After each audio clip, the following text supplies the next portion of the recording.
We all value kindness, but showing it doesn't always come easy. Sometimes we lose our cooler patience and lash out. But it's other times, too, the less obvious ones, that can really add up. We walk right by hungry homeless people on the street without giving them a second thought. We don't give our seat on the subway to the pregnant mom with a toddler in tow. We don't stop to ask a coworker how they're doing when they're obviously stressed. It's not that anyone wants to be callous. It's just that we're often running on autopilot, too caught up in our own desires and concerns to notice that the person next to us is carrying some type of pain inside. And most troubling of all, we haven't hit bottom yet. Surveys show that empathy has been on a steady decline over the past 30 years. Buddhists recognized this struggle long ago. Despite our best intentions, practicing kindness can sometimes be really hard.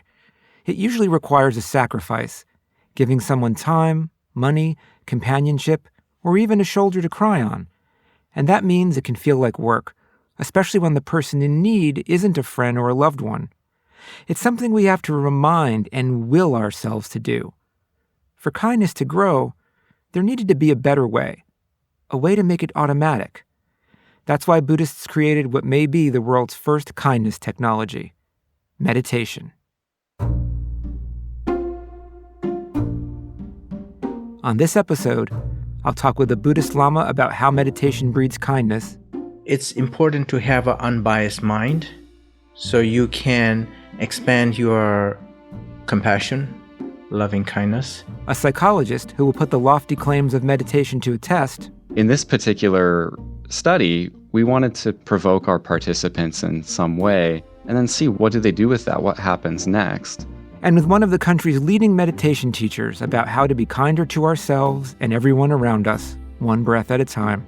The art of meditation actually relies on one skill, and that becomes life-changing, and that's being able to let go and begin again. I'm Dave DeSteno, and this is How God Works.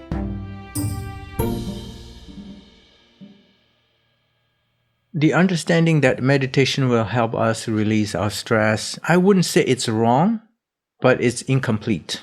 Trungram Gyalwa Rinpoche is a prominent incarnate Lama in the Tibetan tradition.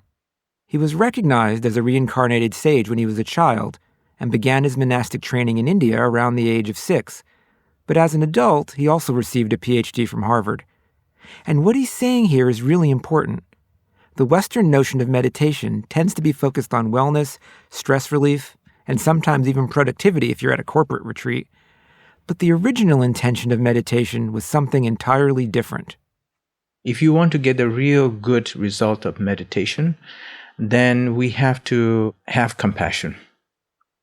It's completely different result. It's the depth and the breadth of the benefits of meditation will be completely different. It's much broader, much deeper results we can experience. Buddhism emphasizes 4 states or qualities. Compassion is one of them. But in truth, they're all interrelated. I wanted Rinpoche to say a bit more about exactly what those 4 states are.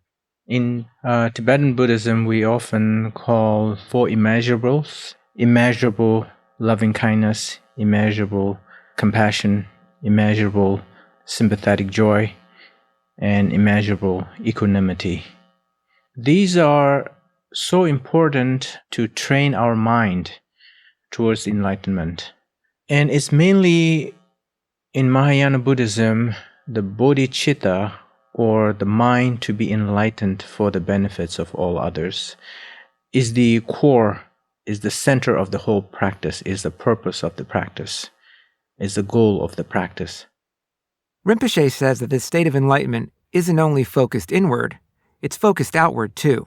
In Buddhist practice, usually we often say, look inwards, analyze your mind, watch your mind, be aware of one's own action, and so on. It's so much inward watch. But here we are engaging outwards. So if you focus for others, bring benefits for others, including oneself, we all naturally have this compassion with us. Yeah. Yeah. So is it fair to say that in practicing meditation, as it begins to kind of break down the illusions that we have, that it opens us up to more of our true nature, to have compassion? I once heard you say that wisdom doesn't only come from the brain's cleverness, but also requires an open heart. And so is that what meditation is doing? By taking away some of our delusions, it allows us to be more of our Right. natural, loving selves. Definitely. Yeah. I think the meditation is based on morality. Yeah. And morality is based on love and compassion. Otherwise, meditation is just a tool. And we could use that tool for any purpose, to do something bad as well. And you're right. The wisdom is not just knowledge. It needs to have the compassion. And it has to come from your heart. Then it's the wisdom. Sometimes we say it's like a soiled diamond, right? Very expensive.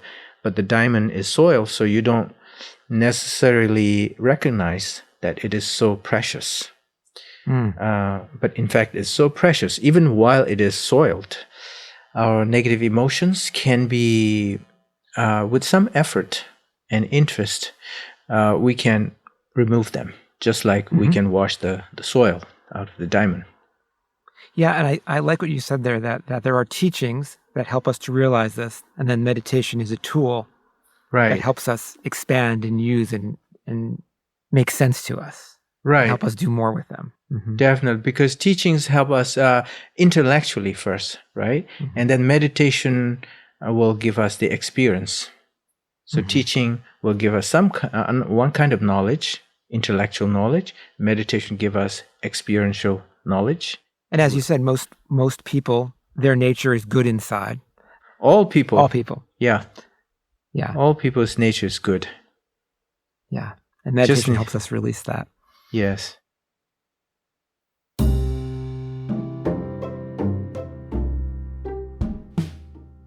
As Rinpoche says, meditation helps us clear away the soil that stops our kindness from shining through.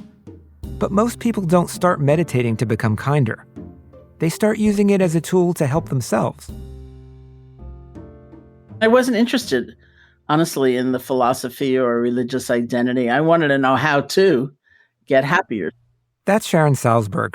She's one of the country's leading meditation teachers. And unlike Rinpoche, she wasn't recognized as a sage right after birth. She found her way to Buddhism after a period of personal struggle. I think if I was going to describe myself at the age of 18 in one word, it would be fragmented. And somehow I had this wild intuition that there was a way to feel whole. There was a way to feel different. And I was going to find it. Sharon's known for introducing meditation to legions of people and for helping those who've experienced some of the most tragic events imaginable to find peace and resilience. But before she could extend that kindness to others, she first needed to learn to be kinder to herself. I, like many people, had a very traumatic childhood. And like for many people, my family was one where this was never, ever spoken about. And so I didn't know what to do with all of those feelings inside of me. And for me to hear the Buddha, in effect, saying there's suffering in life, translated in my mind to, oh, you're not alone. It's not just you. You're not so different. You're not weird. So that was an immensely important moment. And then I heard in the context of that class that there were tools, there were practices, there were actual techniques one could use called meditation. And if you practice them, you could be a whole lot happier. So I think all of us are looking, as you said, for that tool. You know, the theology, the ideas can be important, but in some ways, tell me how to do it. Help me do it. So what was it about Buddhism that you felt was most empowering? Was it actually the meditation as a technique to do this? I think it was the technique, the fact that if you go back to, there's a very famous saying of the Buddhas where he said, don't believe anything. Don't believe anything just because I said it. Don't believe anything because a great elder has said it. Don't believe it because you've read it in a sacred text. Put it into practice and see for yourself if it's true. And for me, that was like a breathtaking vision of human possibility, which again, it included me. It didn't leave me out. It's like you too, even you, you know. It'll work for you. It can work for you. But you have to do it. It's not enough to think about it. Mm-hmm. Yeah. So let's talk a little bit about actually then how it does that, how it works. So my understanding is that meditation is one of the main ways that Buddhists cultivate what they call the four sublime states: love, sympathetic joy, compassion, and equanimity. Mm-hmm. Now, I think most of us probably recognize the majority of those words. But equanimity, can you give me some insight into what that exactly means within the Buddhist context? Equanimity itself tends to imply indifference or coldness or even a kind of sullenness. It's like, whatever, like, but it really doesn't mean that at all. It's really the balance that's born of wisdom. It's having perspective on things. So it's like Mm-hmm. with your friend who's a mess, I will do everything I can to try to help you, and I'm not in control of the universe. That's the truth of things. And the perspective, the kind of spaciousness that comes from that bit of wisdom is not cold. It doesn't mean you don't care. It doesn't mean you withdraw. I think it actually helps us hang in there much longer because we're not so frantic. We're not so impatient. We're not so egoic about our effort. Yeah. I'm glad you made the point that equanimity is not about being cold or aloof, because I think when a lot of people hear it, and even their idea of Buddhists sometimes, or those who practice meditation, even if they don't identify as Buddhists, is that they're kind of robot-like, or for Star Trek fans, kind of like Mr. Spock, cold and unfeeling. Mm-hmm. But that's not true, right? I mean, Buddhists have emotion, they have joy, and it's a matter of being able to sit with it, right? To make space for it. Is that fair? The Buddha said that in every moment of our experience, whether we're hearing a sound or feeling an emotion, whatever it might be, we register that as pleasant, painful, or neutral. And that's kind of part of the package, like for all kinds of reasons, something may strike us as pleasant, and maybe the next day it strikes us as unpleasant. But within that moment of hearing or feeling, we have that resonance. And that's part of the package, so that many people think, well, if I meditate hard and I become a good Buddhist, nothing will be painful anymore. Even if I have to sacrifice pleasure, that's okay. And everything is going to melt into this kind of gray blob. So some people long for that. Some people dread it, but it's not what happens anyway. We feel pleasure, we feel pain. The question is, what do we do with it? So the common conditioning might be we feel pain and we're ashamed of it. We have a painful emotion and we add a heavy dollop of shame or blame or fear or projection into the future. This is going to last forever. And we don't have to add those things. We can have a more compassionate relationship to painful feeling. And if we feel pleasure, that's also scary in some ways. Sometimes we grab it, like ferociously, like I can't let this change. I can't let this person change. I have to stay in control or this pleasure will leave and everything changes anyway. Or we don't let the pleasure in, we feel we don't deserve it. And so we block it, or we're so distracted we don't notice it. So we can reform our relationship to pleasure. So it sounds like that state of equanimity allows these emotions to come and allows us to make space for them and sit with them. But what is it then that leads to a growing compassion? Right? Why is it that compassion then flows out of these in general? Well, equanimity would be the kind of wisdom factor, which you always want to have accompany compassion. Compassion is a hard thing to understand, I think, in general. It can be, once I went to the Soviet Union to teach way back when it was the Soviet Union, and it was illegal actually to teach meditation. And we were going from living room to living room in people's houses with the translator. And I was speaking a lot about compassion, and I kept noticing this very funny feeling in the room. So finally I said to the translator, when I say compassion, what do you say? And they said, oh, it's this state. It's like being broken. You're just shattered. You're overcome by suffering. They said, it's like someone takes a giant stake and drives it through your heart. And I thought, well, no wonder there's a really funny feeling in the room, But we can get close to that, We may feel it's important to get undone by suffering, or we don't really care, or we don't understand the role of wisdom, for example, which might say there are limits to what we can actually do. What you're saying reminds me, so in my world of psychology and neuroscience, we make a big distinction between what we call empathy and what we call compassion, right? And empathy is my ability to kind of have emotional resonance with you, which means I feel what you're feeling. So if you're feeling happy, I feel your happiness. If you're feeling sadness, I feel your sadness. And if you're feeling pain, I feel your pain. And one of the big problems is that people, whether you're a caregiver or doctors and nurses on the front lines now, especially with the recent pandemic, you're always feeling the pain of people that you're trying to help. And you're always feeling the responsibility that you have to do more. And as you said, sometimes that can be overwhelming. No person can do that much. And so I think from that wisdom, from that equanimity, it allows us to move from empathy into compassion, which is I can sit with that pain, but I'm going to put it to the side and I can focus on actually helping people without feeling that guilt and pain. Is that fair? I think it's wonderful.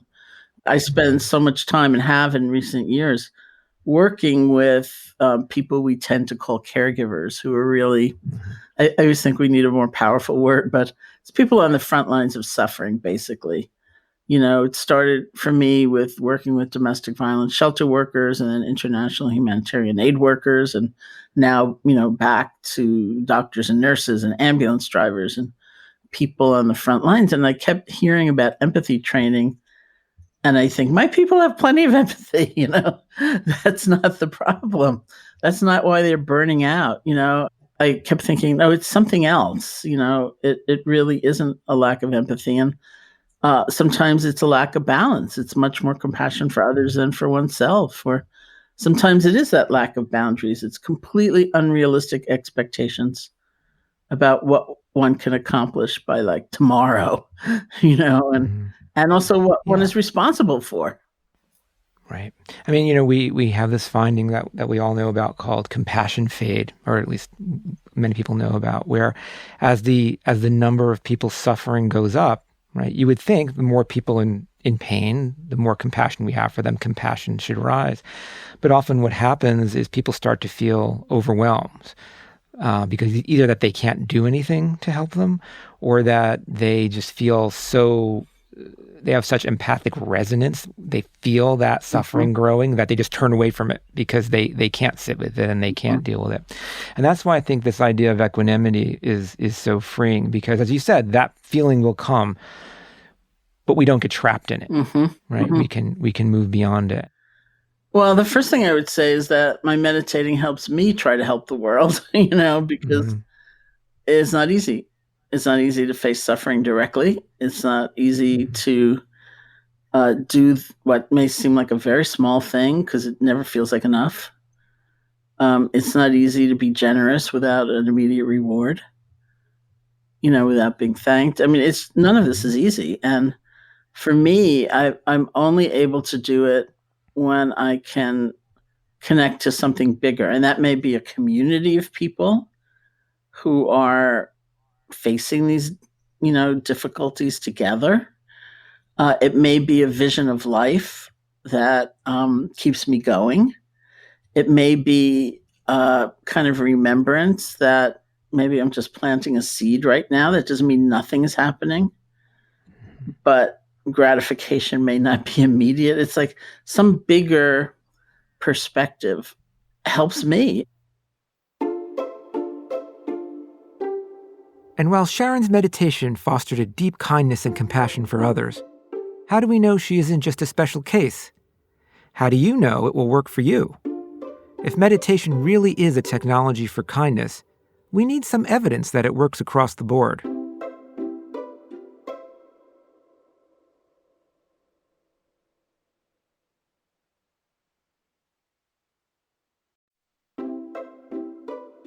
For much of the past decade, psychologists have studied meditation's effects on the brain, and they found some surprising things. It doesn't only help you reduce stress and become more focused, it actually alters the structure of your brain. Yet for all the emphasis meditation teachers put on kindness, few scientists bothered to check if it actually increased compassion. And that's where Paul Condon comes in. Paul is a professor of psychology at Southern Oregon University, But before that, he trained in my lab at Northeastern. We worked together on many experiments, but one that stands out to me to this day was one that put the Buddhist claim that meditation creates compassion to the test. Here's how the experiment worked. We recruited a group of people who had never meditated before. We assigned half to get 8 weeks of meditation training with a Buddhist Lama. The other half were allegedly put on a wait list for that training. I'll get to that later. After the 8 weeks were up, everyone came to the lab thinking we were going to give them a memory test. That wasn't true, though. The real test took place in the waiting room. When a research participant walked into the waiting room, they saw 3 comfortable chairs in front of them. 2 of them were already occupied, so they, of course, took the third. A few minutes later, a woman came in. She was using crutches, wearing an ankle boot, and wincing as she walked. Seeing no chairs left, she headed over to the wall and leaned against it, letting out a quiet sigh. The other 2 people in the chairs just sat there, thumbing their phones and hardly glancing up. What the research participant didn't know was that all those people, including the woman on crutches, were actors we had hired to create a scenario to test compassion. The question was, what would our research participant do? Even though he designed the study, the answer initially surprised Paul. So we found that 50% of people who went through the meditation gave up their seat. But then we looked at the results from the people in the control group who didn't do meditation, and only 15% of those people gave up their seat. Yes, the whole situation was a setup, but to our participants, it seemed as real as could be. It was one that called for kindness, even in the face of the apparent apathy of the 2 other people in the room. 8 weeks of meditation tripled the rate at which people helped the woman. And as any research psychologist will tell you, something that can shift human behavior by 3-fold holds a lot of promise. But the real test of compassion comes when we're talking about extending it to people we don't like. So we put meditation to an even tougher test. So the thing we came up with, it sounds kind of crazy, but it's been used in a lot of studies. And in this particular study, we wanted to provoke our participants in some way, so they would have a real live experience of anger or frustration, and then see what do they do with that, what happens next. In this study, we had participants write kind of a speech. They would prepare a speech about themselves where they would talk about their aspirations and goals for their future, which is a really important subject about ourselves. It's really personal. And then they would talk about it in a video format, kind of like on Zoom with another participant. And then they would give each other written feedback about how well they did their speech. So it's a kind of vulnerable thing to do with a stranger. And we set it up so that the participant would always get the same feedback from the other person on the line. And it would be really insulting. Like, they would receive a written message that said something like, "That was just terrible. I was not impressed. Your speech was boring. You sound like you haven't given much thought to your future. What a waste of my time listening to you." So it must have been really hard for participants to hear this. And we knew that they felt anger. They said that they felt anger. But then what happened next was we gave them a chance to retaliate against that person. Don't worry, we weren't harming people for science. We didn't actually let them retaliate. But what we did do was give them a way to think they could cause their partner physical pain. I bet you didn't know there was so much theatrics in research science. We gave them a bottle of evil-looking hot sauce, you know, the kind that has warnings on it, and told them that whatever they put in the sample cup would be placed, in its entirety, into their partner's mouth. The point being, of course, that the more of the spicy stuff people poured into the cup, the more pain they're expecting to cause their partner. In other research using this task, people who hadn't been insulted and therefore had no reason to be angry with a partner tended to pour around 2 grams of hot sauce, just under half a teaspoon. In our study, the meditators did something similar. They poured 3 grams on average, just a tiny bit more of a kick, but virtually the same as what you tend to find under neutral conditions. But the participants who hadn't done our meditation program, they poured an average of 7 grams, over 1.5 teaspoons. That's a lot of hot sauce. They were out for revenge. The meditators, on the other hand, weren't. But does that mean they'd never stand up for themselves? Yeah, it's a really important question. So in the study, we did measure people's emotional states. We asked them how they were feeling. Were they feeling angry, upset, frustrated? And both meditators and non-meditators in that study reported feeling angry. There was actually no difference. So the emotional states were not diminished. They were still there.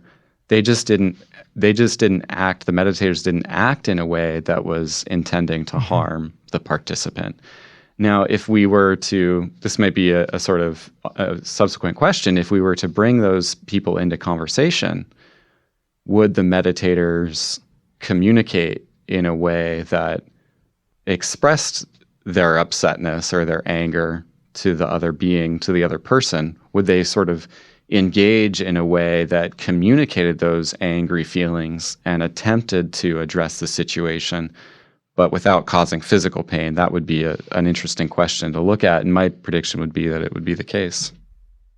So if the meditators and non-meditators both felt anger, how exactly did the meditators manage it so well? How did they show compassion rather than vengeance? Rinpoche, the Buddhist Lama we heard from the top of the episode, has an answer. It has to do with one of those core Buddhist states, one we talked about with Sharon, equanimity, or balance. When you hear the 4 immeasurables, you always hear the loving kindness first and then the equanimity at the end, right? That's because when you think about the subtleties of those emotions, that's why Buddha taught in such order. So equanimity is the subtlest of the 4. But then in a practice, we often suggest people to, if you are doing meditation, start with equanimity first. Because especially if you have negative emotions, to turn that into positive, it's important to know that everyone is equally in need of love and compassion.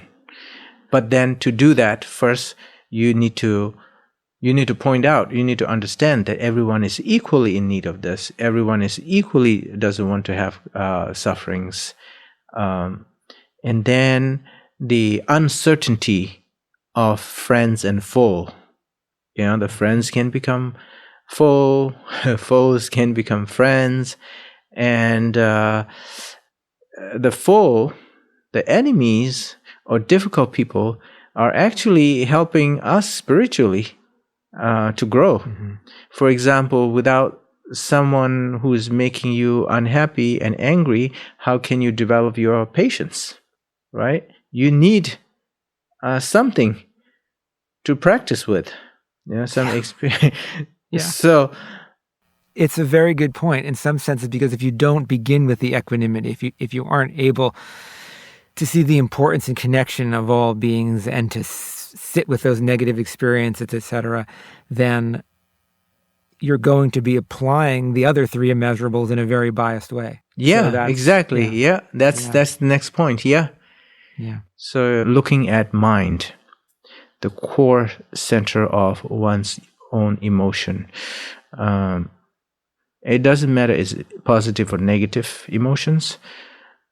When I look at the core of that and spend some time with it, without thinking about the things that are associated with that feeling, but the feeling itself, so I don't have the picture of an image of that person who caused me this emotion and so, but the emotion itself, then it kind of goes to that equanimity thing we mentioned earlier. It kind of absorbs into that state, and then when you touch that, I think maybe it's touching the nature of mind, and then there's some joy coming out of it. So you mean if a person did something that would make you feel anger or pain initially. When you think about that negative emotion, you let it kind of dissolve into that equanimity rather than want to respond in kind. Is that fair? Definitely, yeah. I don't intentionally dissolve it. I just look at it. Just single-pointedly, just watch at that experience, and then it dissolves by itself.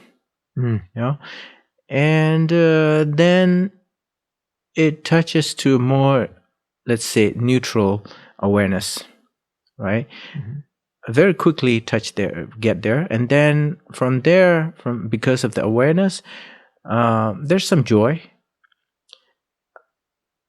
And then once you have that joy, then it's quite easy to remain in that joy and maybe develop further into loving kindness with some objects in your mind. You know, it can turn the whole emotion into good experience and sometimes good awareness. Yeah. Wonderful. Yeah. Ultimately, this research and related findings shows that meditation's most profound benefit may not be the one that's most often touted, adapting to a stressful, competitive, even harsh 24/7 world. Instead, meditation might fundamentally change how we treat the people around us. And that means that in addition to corporations, physicians, and policymakers pushing mindfulness as a technique for better focus and health, they should also consider using it to help stem bullying, domestic violence, and even callousness and indifference. Though it can take a little time to get comfortable with meditation, a greater sense of kindness can emerge fairly quickly. So before we conclude, I asked Sharon if she'd guide us in a brief meditation. These few minutes won't change your life, but maybe, just maybe, they'll give you a sense of meditation's power.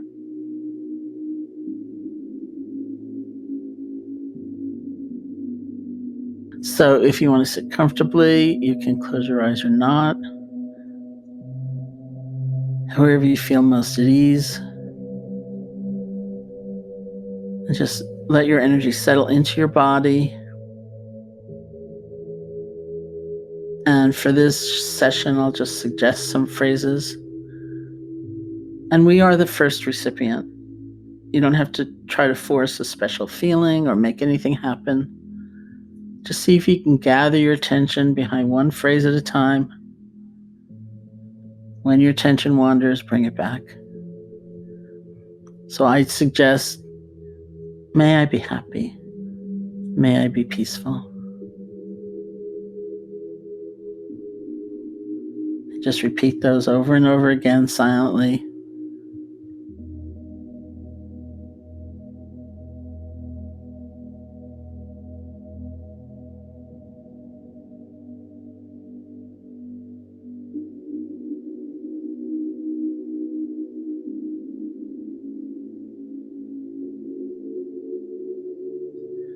And then think of someone who's helped you.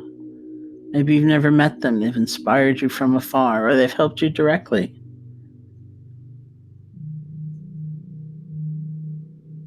It could be an adult, could be a child, could be a pet.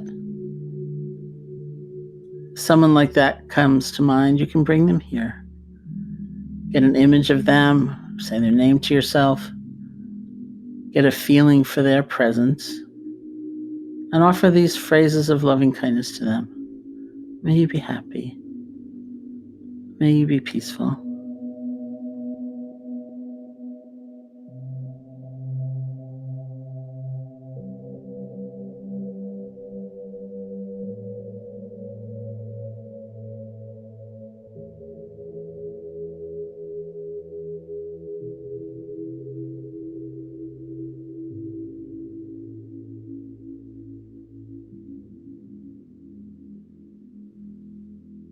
And then someone you know who's been having a hard time lately. They've been having some difficulty. They seem to feel alone, they're anxious, whatever it might be. Bring them here and offer the phrases of loving kindness to them.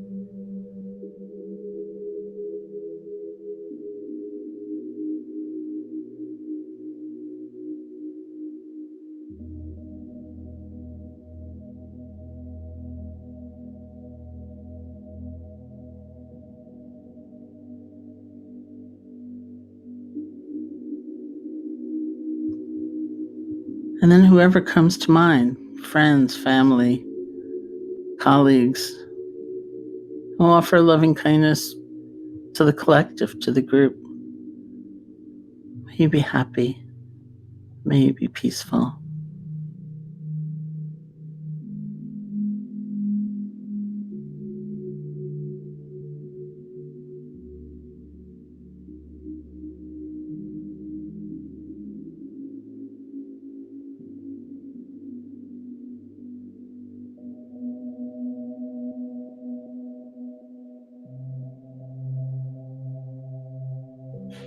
And then all beings everywhere, all people, all creatures, all those in existence, near and far, known and unknown.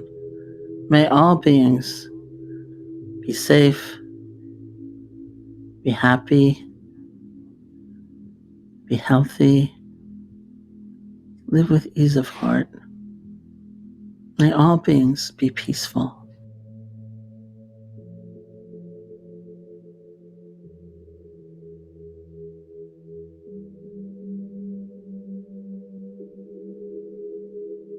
And when you feel ready, you can open your eyes or lift your gaze, and we'll end the meditation.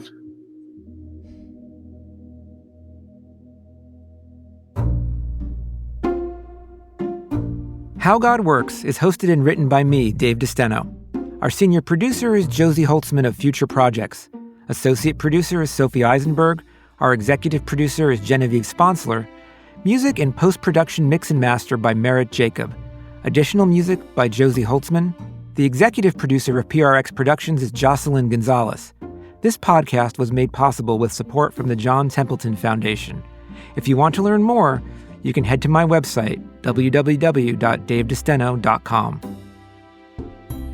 On the next episode, the surprising joy we find in life when we think about death. That's next time on How God Works.